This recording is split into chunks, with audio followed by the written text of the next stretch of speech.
नमस्कार. प्रेमिलास रेसिपीमध्ये तुमचं सर्वांचं खूप खूप खूप स्वागत. आज आपण प्रेमिलास रेसिपीमध्ये मराठमोळ्या पद्धतीने केलेलं गावाकडे जसं करतात ना, अगदी तसंच हिरव्या वाटणातलं तिखट झणझणीत खारं वांग तयार करतोय. ह्या वांग्याच्या भाजीची रेसिपी करायला अगदी सोपी आहे.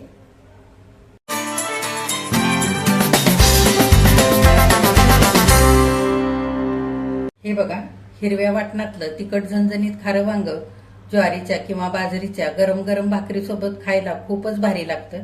इथे मी सगळं ताट जेवणासाठी वाढून घेतलेलं आहे आणि इथे कैरीचं तिखट लोणचं सुद्धा घेतलेलं आहे. ह्या तिखट कैरीच्या लोणच्याची रेसिपी माझ्या चॅनेलवरती मी नुकतीच टाकलेली आहे आणि कैरीचं गुळ घालून केलेलं गोड लोणच्याची रेसिपी सुद्धा मी टाकलेली आहे माझ्या चॅनेलवरती. तर हे लोणचं मुरल्यानंतर अगदी मस्त तयार झालेलं आहे. तर ह्या दोन्ही रेसिपी सुद्धा तुम्ही नक्की बघा. आपलं वांग इथे मस्त असं चवीला सुद्धा अगदी छान झालेलं आहे. लगेचच आता रेसिपीला सुरुवात करूया. आता आपल्याला मस्त असं हिरव्या वाटणातलं खारं वांग तयार करायचंय. त्याच्यासाठी 1/2 किलो मध्यम आकाराची काटेरी अशी मी वांगी घेतलेली. ह्या भाजी करता वांगी घेताना फार मोठी किंवा बिया तयार झालेली वांगी इथं घ्यायची नाहीत, त्याच्यामुळे आपली भाजी चवीला चांगली लागत नाही. आता आपण वांग्याच्या भाजी करता आधी मसाला तयार करूया आणि नंतर ही वांगी कापून घेऊया. आधीच वांगी नाही कापून ठेवायची पाण्यामध्ये, मसाला तयार करून घ्यायचा आणि नंतर वांगी कापायची. जरी आपण आधीच ही वांगी पाण्यामध्ये कापून ठेवली ना तरी काळपट होत नाहीत. पण होतं काय, पाण्यामध्ये फार वेळ जरी वांगी ठेवली तरी पाण्यामध्ये सगळ्या वांग्याची चव उतरते आणि त्याच्यामुळे वांग्याची भाजी आपली चवीला चांगली लागत नाही. त्याच्यासाठी आपण ही वांगी नंतर कापून घेऊया. आता आपण वांग्याच्या भाजीसाठी मसाला भाजून घेऊया. त्याच्यासाठी कढई मी गॅसवर ठेवले. 4 चमचे शेंगदाणे घेतले, ते कढईमध्ये घालूया आणि चांगले खरपूस भाजून घेऊया.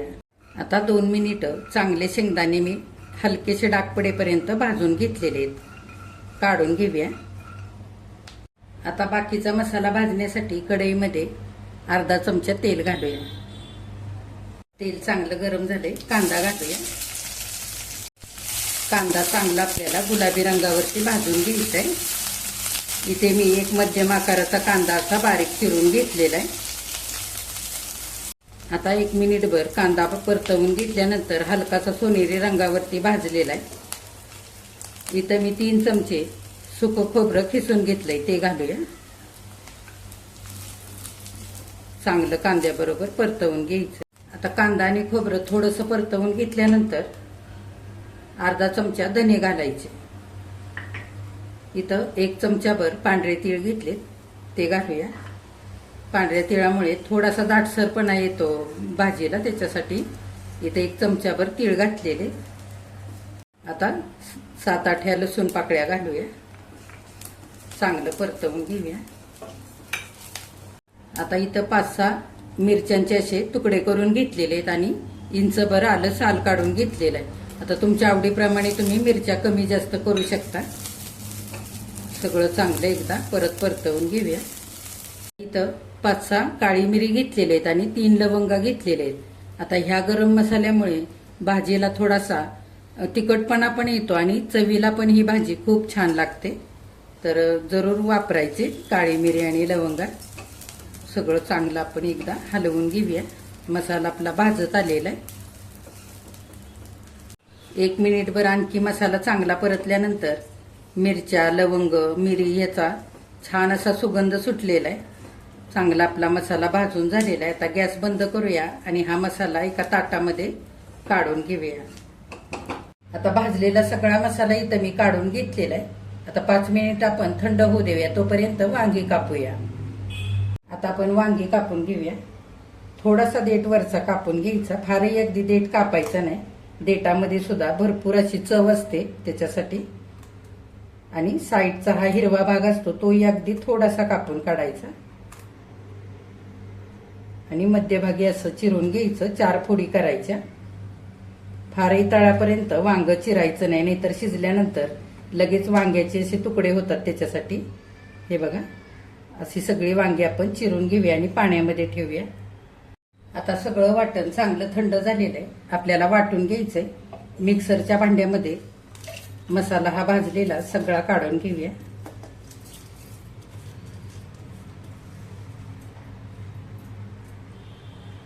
त्याच मसाल्यामध्ये भाजून ठेवलेली शेंगदाणे सुद्धा घालूया आणि थोडीशी कोथिंबीर घालूया.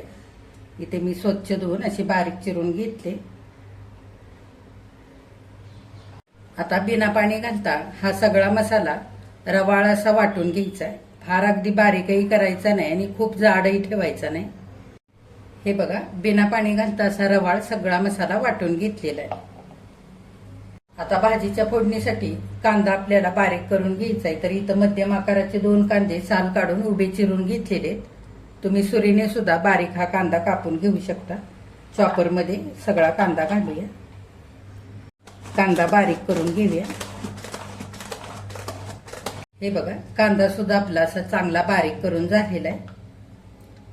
आता आपल्याला वांग्यामध्ये मसाला भरून घ्यायचा आहे. तर इथं मी ताटामध्ये सगळा वाटून घेतलेला मसाला काढलेला आहे. इथं मी अर्धा चमचा गरम मसाला घेतलाय, तो ह्या मसाल्यावरतीच घालूया आणि चवीनुसार मीठ घालूया. आता गरम मसाला आणि घातलेलं मीठ सगळ्या मसाल्यामध्ये चांगलं एकजीव करून मिसळून घ्यायचंय.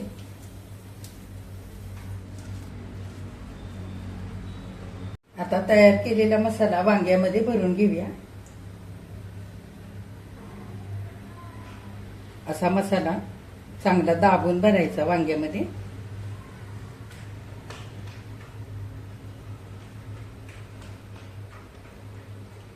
हे बघा, सगळ्या वांग्यामध्ये असाच मसाला भरून घेऊया.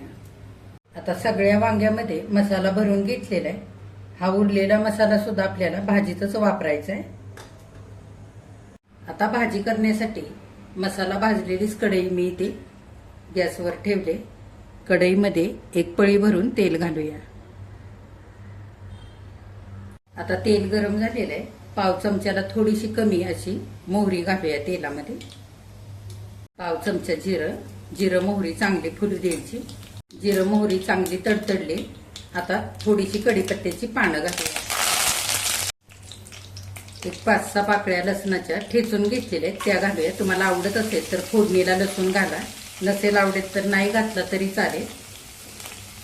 आता लसूण चांगला आपण तेलावरती सोनेरी रंगावरती येईपर्यंत परतवून घेऊया.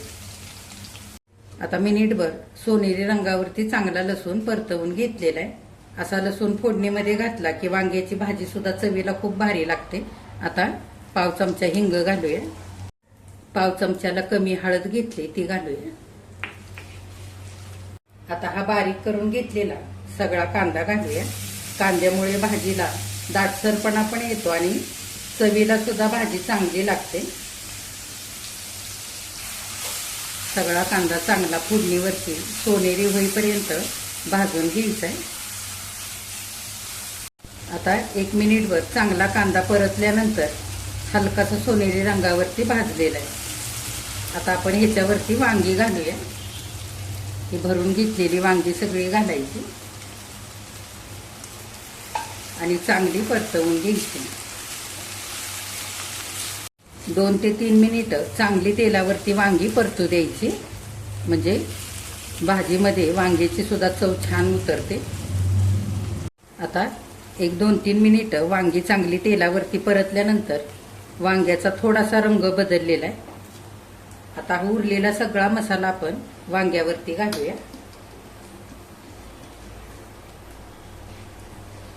आणि पुन्हा एकदा 2 मिनिटं चांगलं परतवून घेऊया.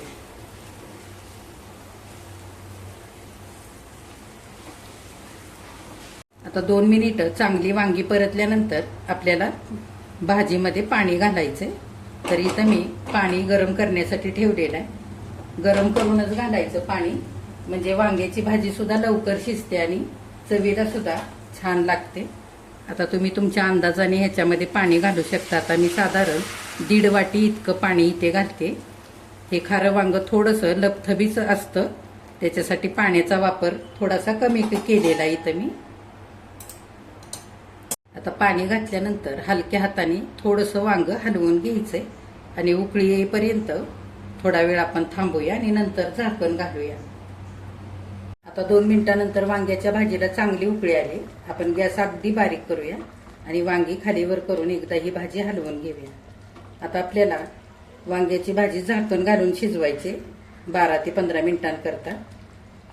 तर वांगी आपल्याला अगदी गाळ होईपर्यंत सुद्धा शिजवून घ्यायची नाही, नाहीतर मग वांग्याची भाजी चवीला चांगली लागणार नाही. झाकण घालूया आणि 5-5 मिनिटांनी वांग्याची भाजी झाकण काढून अधूनमधून हलवून सुद्धा घ्यायची, म्हणजे एकसारखी साऱ्या बाजूने वांगी चांगली शिजली जातात.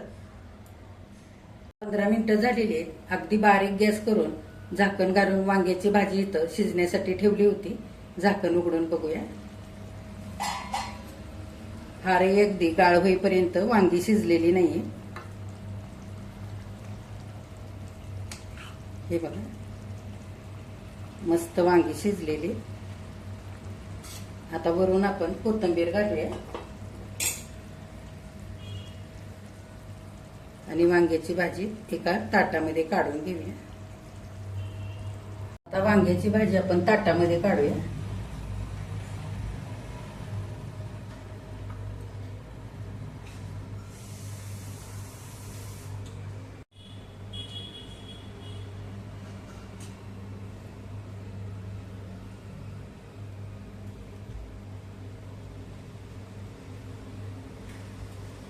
हे बघा, तिखट झणझणीत हिरव्या वाटणातलं खारं वांग इथे करून तयार झालेलं आहे खाण्यासाठी.